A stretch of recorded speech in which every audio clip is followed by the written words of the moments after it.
박근혜 대통령 재판도 시작이 되는데 이게 무슨 얘기인가요? 추가 변호인단 선임에 어려움을 겪고 있다. 지난번에 유영하 변호사하고 세명상 변호사 이외에 나머지 변호사들을 세 분을 더 추가로 선임하겠다라고 얘기가 나왔다가 또 본인들은 그런 연락 받은 적 없다. 이렇게 얘기를 했잖아요. 그러면서 그 유영하 변호사가 의견서에다가 5월 2일 날 그 공판 준비 기일인데 변호사 선임을 추가로 해야 되기 때문에 연기해달라는 의견서를 썼어요. 근데 의견서 내에다가 그냥 그렇게 한 줄 이렇게 몇 줄을 쓴 거예요. 어렵다는 취지로. 근데 그렇게 되면 이제 원래는 그 기일 연기 신청서를 따로 내야 되는데 그렇게 안 하고 의견서에다가 공소사실 인부 하나 마냐 이런 식으로 해서 써서 냈다는 거죠. 왜 그렇게 썼을까요? 그거는 이제 아마 신청서를 따로 써야 된다는 것 자체를 특별히 신경을 안 썼던 것 같은데. 근데 그렇게 되면은 사실은 법원 입장에서는 그걸 받아들여주기 위해서 좀 어려운 부분이 있어서 이번에는 그냥 그대로 가기로 했다는 거예요. 5월 2일 날. 그러면 아마 유영하 변호사하고 최명삼 변호사하고 또 한 분 정도 더 지금 추가로 선임됐다고 하니까 그 세 분이 지금 할 가능성이 높고요. 대신에 이제 그거 가지고는 되지 않으니까 앞으로 있을 그 재판을 위해서 10억 원 정도를 들여서 추가 선임하겠다라고 지금 움직이고는 있는데 그럼에도 불구하고 아직도 사실은 선임이 안 되고 있다. 그래서 너무 힘들어하고 있다. 이런 얘기가 나오고 있죠. 힘들어하고 있대요? 그렇죠. 왜 선임이 안 되죠? 돈도 많이 준다고 변호사 돈을 10억 원을 싸들고서 해달라고 했다는 건 요즘 이제 그 집을 파셨기 때문에 이제 돈이 있을 거니까라는 얘기와 연결돼서 나온 것이고 실제 그 돈을 다 주겠다고 했는지는 모르겠습니다. 근데 아마도 현실적으로 나서는 분은 없으시겠죠. 왜냐하면 이제 아주 사상적으로 그분하고 정말 도와드려야 되겠다는 순수한 생각 가지신 분들은 가능하겠지만은 그렇지 않고 이제 일반적인 변호사라고 한다면은 사실은 이게 너무 일이 많거든요. 첫 번째로는. 두 번째로는 변호사라고 하면은 그 의뢰인하고 다이렉트로 뭔가 이렇게 얘기를 해야 되는데 중간에 항상 그 누군가가 껴있기 때문에 힘들겠죠. 세 번째로는 가능성이 높아야 돼요. 이게 가능성이. 근데 이게 가능성이 이렇게 많아 보이진 않다는 거예요, 지금. 네 번째로는 이 사건만 맡을 수는 없잖아요. 이 사건을 맡아가지고 다른 사건을 더 추가로 나한테 올까? 안 올 가능성이 높고 현재 있는 사건 전부 다 버려야 되는 문제가 생기죠. 자유한국당 지지하는 분들은 오지 않을까요? 또? 그러니까 이제 그런 분들 중에서 이제 정말 사명감 있으신 분들이 오실 텐데 이제 그렇다 하더라도 변호사 입장에서 보면은 순수하게 내가 정말 도전해서 한번 이거를 한번 해보고 싶다 이런 마음이 좀 들어야지 사실은 할 수 있는 사건이거든요. 이게 너무 힘들어서.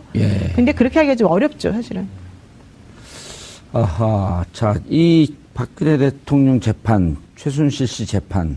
이게 정확하게 어떻게 되는 건가요? 최순실 씨는 특수본에서 기소했잖아요. 네. 그 다음에 특검에서도 기소했고, 박근혜 대통령 특검에서 기소했고, 그럼 이 시기가 안 맞는 거는 특수본에서 기소했던 그 시기에 맞춥니까? 특검에서 기소했던 그 시기에 맞춥니까? 원칙적으로는 이제 둘이 시기가 안 맞고, 최순실 씨 같은 경우는 5월 아마 초순경에 구속 기간이 만료될 거예요. 그래서 원래대로 하자면 정호성 전 비서관도 마찬가지죠. 그래서 이제 내보내준다는 거잖아요.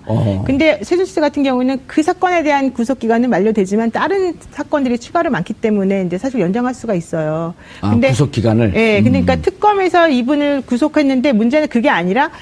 특검에서는 1심을 3개월 안에 해야 되고 2심은 2개월 안에 해야 되고 이런 여러 가지가 있잖아요. 근데 그 기간 자체가 강제 규정이냐 아니면 훈시 규정이냐 이걸 또 약간 해석에 논란이 있어서 우리는 일반적으로 이걸 훈시 규정이라고 이제 봐요. 그러니까 꼭 지켜야 되는 건 아니고 지키면 좋겠다 이제 이 정도라는 건데 그렇게 되면은 검찰에서 기소한 분들에 대해서도 6개월 동안 구속기간 안에 하라 이런 지침이 있으면 그것 역시 훈시로 보거든요. 그렇게 되면은 실질적으로는 어느 정도 조율이 가능하죠. 그래도 너무 만약 늘릴 수는 없으니까 재판부 입장에서는 한 재판부에서는 원래는 이걸 조금 이렇게 타이트하게 재판 진행을 맞춰가지고 하겠다고 했었어요. 그랬는데 박근혜 대통령 측에서 아마 분리해달라고 요청을 한 것 같아요. 그러니까 같이 하면 서로 좋지 않다고 보는 거겠죠? 알겠습니다.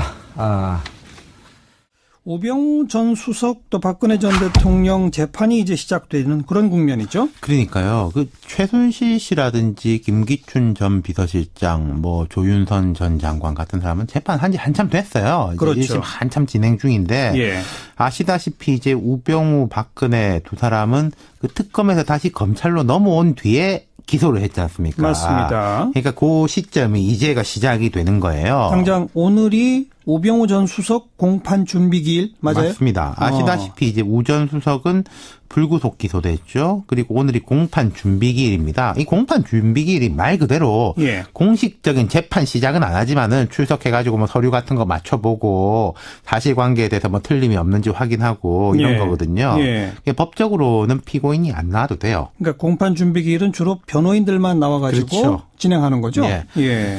그러면서 이제 앞으로 흐름에 대해서 이야기를 하는 건데 오늘 안 나왔죠. 그러니까. 네, 안 나왔습니다. 네. 그리고 대신에 이제 변호인들이 적극적으로 다투겠다. 혐의 사실을 인정할 수 없다. 이렇게 밝히면서 예.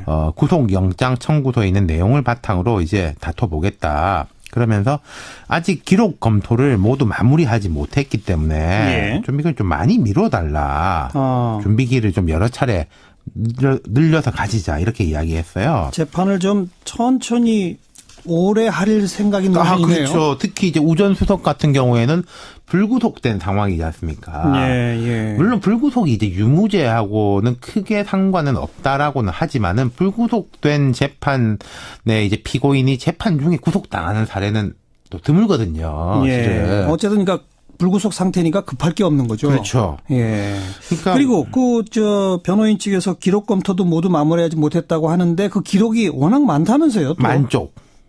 만 페이지요? 예, 만족 분량이랍니다. 그러니까 네. 변호인 쪽에서는 이게 우리가 복사도 다 해야 되고 뭐 확인도 해야 되니까 공판 준비기를 한 서너 번 더 가지자라고 했는데 예. 재판부에서 안 된다. 안 된다. 준비기는 한 번만 더 하겠다.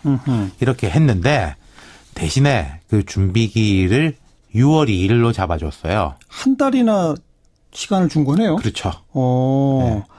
그러니까 뭐 준비기를 몇 번 가질 것 없이 시간을 충분히 줄 테니 주겠으니까. 예. 시간을 충분히 줄 테니 한 번만 그냥 해치우자. 네. 예. 그러니까 이게 어차피 이제 준비기는 오늘 잡혔지만 실질적인 재판은 대선 이유가 될 걸로 다 봤거든요. 네, 뭐 네. 그렇게 된다고 봐야 되겠죠. 아마도 길고 지리한 재판이 될 겁니다. 지금 야권 이제 다 야당이죠. 민주당에서 이제 우병우 특검법을 이제 발의를 하려고 하는데 그렇죠. 모르겠습니다. 이 법안이 힘이 붙을지는 잘 모르겠어요. 네, 어찌됐든 예. 이 재판이란 거는 검찰이 기소해 놓은 가운데서만 벌어지는 거지 않습니까? 그렇죠. 예. 검찰이 이제 뭐 지금 현재 검찰 수뇌부와 우 전 수석의 의혹 같은 거는 하나도 기소 안 했거든요. 예, 예. 그러니까 이제 우 전 수석 입장에서는 그러니까 더 다퉈볼 만하다고 생각할 수 있겠죠. 그리고 네. 이분이 뭐 돈을 직접 받았다든가 이런 거는 없지 않습니까? 예. 그러니까 재판이라는 게 어떤 뭐 검사 측이 제출한 증거에 대해서 변호인이 동의하지 않으면 하나하나를 증인을 불러서 신문하고 그렇죠. 뭐 이렇게 되는 거잖아요. 그러니까 끝까지 한번 꼬치꼬치 다퉈보겠다. 네. 예. 아주 길고 지리한 재판. 예. 네. 그리고 박근혜 전 대통령에 대한 재판은 내일이 준비기일이죠? 맞습니다. 그러니까 박 전 대통령도 내일 아마 안 나올 거예요. 뭐 특별히 나올 이유가 없고 예. 그리고 뭐 최순실 씨가 여기 재판 진행 중인데 그런 걸 뭐 마주칠 필요도 없고 박 전 대통령에 대한 이제 재판도 길어질 것 같은데 어찌 됐든 간에 박 전 대통령이 변호사 3명을 추가로 선임했습니다. 그렇죠. 지금 이제 변호인 되게 작았잖아요. 예.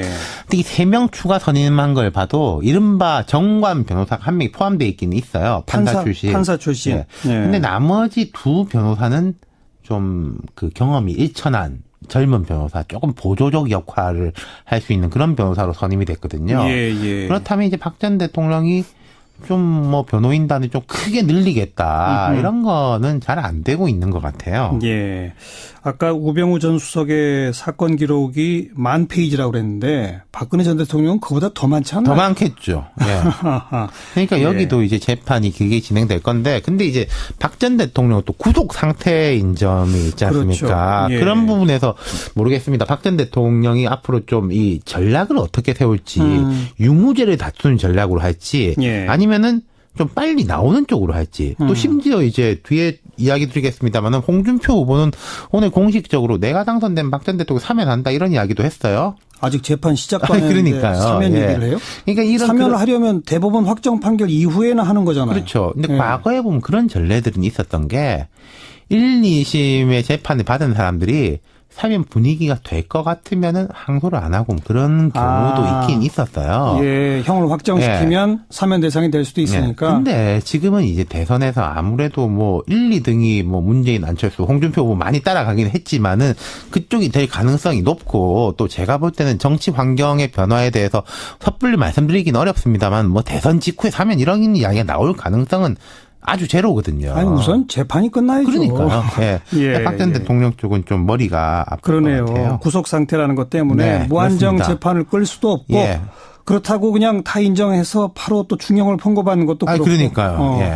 아마도 중형 나올 가능성 있는 뇌물죄 부분은 심각하게 다투고 그렇죠. 나머지는 좀 인정을 한다든지 그런 거 아닐까 싶기도 한데 내일 한번 봐야 될 것 같고요. 네. 근데 그나저나 뭐 박근혜 전 대통령 건강이 안 좋다 이런 이야기도 들리던데요. 그게 그러니까 박 전 대통령 측 주변에서 얼마 전부터 그런 이야기가 나왔고 최근에는 뭐 조원진 후보가 박 전 대통령이 준단식 상태다 이런 이야기를 했고 홍준표 후보는 유세 중에 박 전 대통령이 몸이 안 좋아가지고 병원에 가야 되는데 뭐 검사들이 문재인 후보 눈치 보느라고 병원에도 안 보내준다 이런 이야기를 했는데 이건 좀 사실이 아닌 것 같아요. 지금 박 전 대통령의 건강 상태에서는 구치소라든지 법무부 교정당국이 제일 최고의 관심사 아니겠습니까? 당연하죠. 거기서 철저히 관리해야죠. 그렇죠. 예. 그러니까 이제 뭐 생활의 패턴이 바뀐 거라든지 이제 식단이 바뀐 것에 대해 가지고 처음에 좀 적응을 못한 부분도 있었지만은 대체적으로 규칙적으로 적응을 하고 있다 이런 이야기가 교정당국 쪽에서 나오고 있는 것이고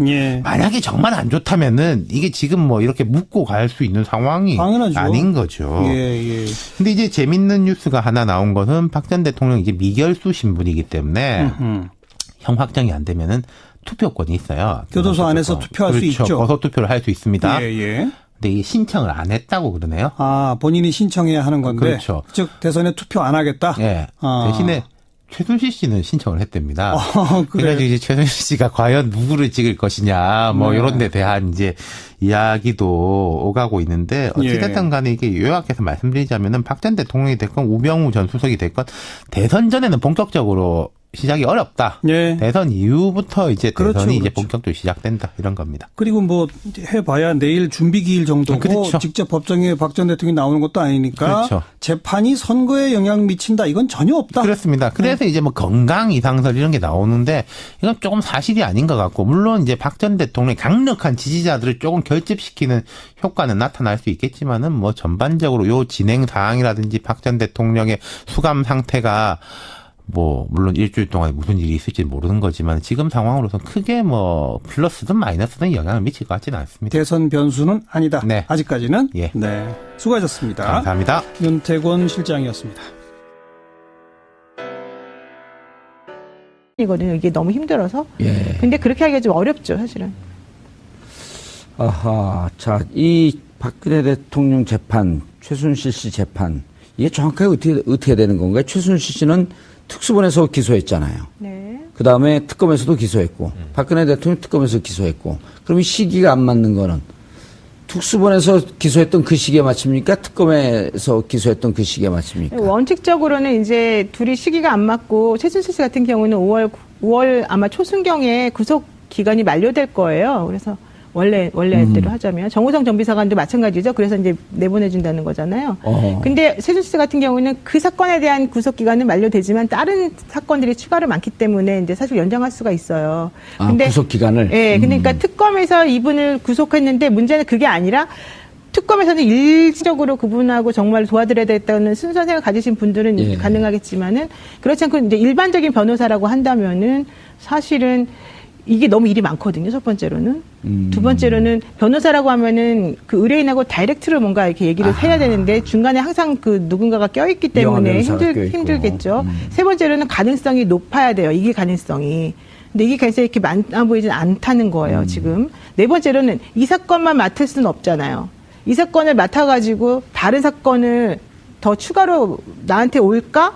안 올 가능성이 높고 현재 있는 사건 전부 다 버려야 되는 문제가 생기죠. 자유한국당 지지하는 분들은 오지 않을까요? 또? 그러니까 이제 그런 분들 중에서 이제 정말 사명감 있으신 분들이 오실 텐데 이제 그렇다 하더라도 변호사 입장에서 보면은 순수하게 내가 정말 도전해서 한번 이거를 한번 해보고 싶다 이런 마음이 좀 들어야지 사실은 할 수 있는 사건 1심을 3개월 안에 해야 되고 2심은 뭐 2개월 안에 해야 되고 이런 여러 가지가 있잖아요. 근데 그 기간 자체가 강제 규정이냐 아니면 훈시 규정이냐 이걸 또 약간 해석의 논란이 있어서 우리는 일반적으로 이걸 훈시 규정이라고 이제 봐요. 예. 그러니까 꼭 지켜야 되는 건 아니고 지키면 좋겠다 이제 이 정도라는 건데 그렇게 되면은 검찰에서 기소한 분들에 대해서도 6개월 동안 구속기간 안에 하라 이런 지침이 있으면 그것 역시 훈시로 보거든요.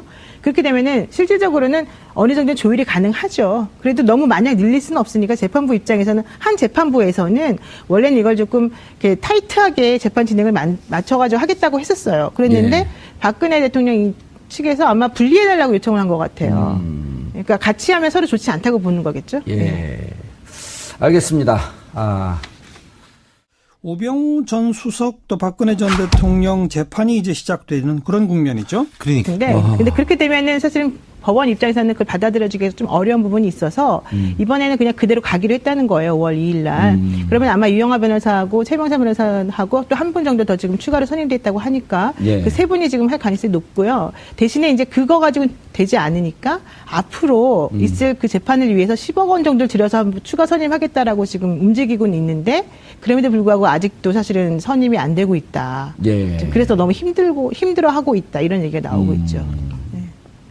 힘들어하고 있대요? 그렇죠. 왜 손님이 안 되죠? 돈도 많이 준다고. 변호사 입장, 돈을 10억 원을 싸들고서 뭐 해달라고 했다는 건 요즘 이제 그 집을 파셨기 때문에 이제 예. 돈이 있을 거니까라는 얘기와 연결돼서 나온 것이고, 실제 뭐 그 돈을 다 주겠다고 했는지는 모르겠습니다. 근데 아마도 현실적으로 나서는 분은 없으시겠죠. 왜냐하면 이제 아주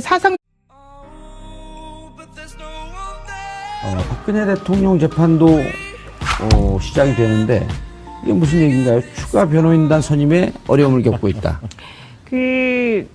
지난번에 유영하 변호사하고 최명성 변호사 이외에 나머지 변호사들을 세 분을 더 추가로 선임하겠다라고 얘기가 나왔다가 또 본인들은 그런 연락받은 적 없다. 이렇게 얘기를 했잖아요. 그러면서 그 유영하 변호사가 의견서에다가 5월 2일 날 그 공판 준비 기일인데 변호사 선임을 추가로 해야 되기 때문에 연기해달라는 의견서를 썼어요. 근데 의견서 내에다가 그냥 그렇게 한 줄 이렇게 몇 줄을 쓴 거예요. 어렵다는 취지로. 근데 그렇게 되면 이제 원래는 그 기일 연기 신청서를 따로 내야 되는데 그렇게 안 하고 의견서에다가 뭐 공소사실 인부 하나마나 이런 식으로 해서 써서 냈다는 거죠. 왜 그렇게 썼을까요?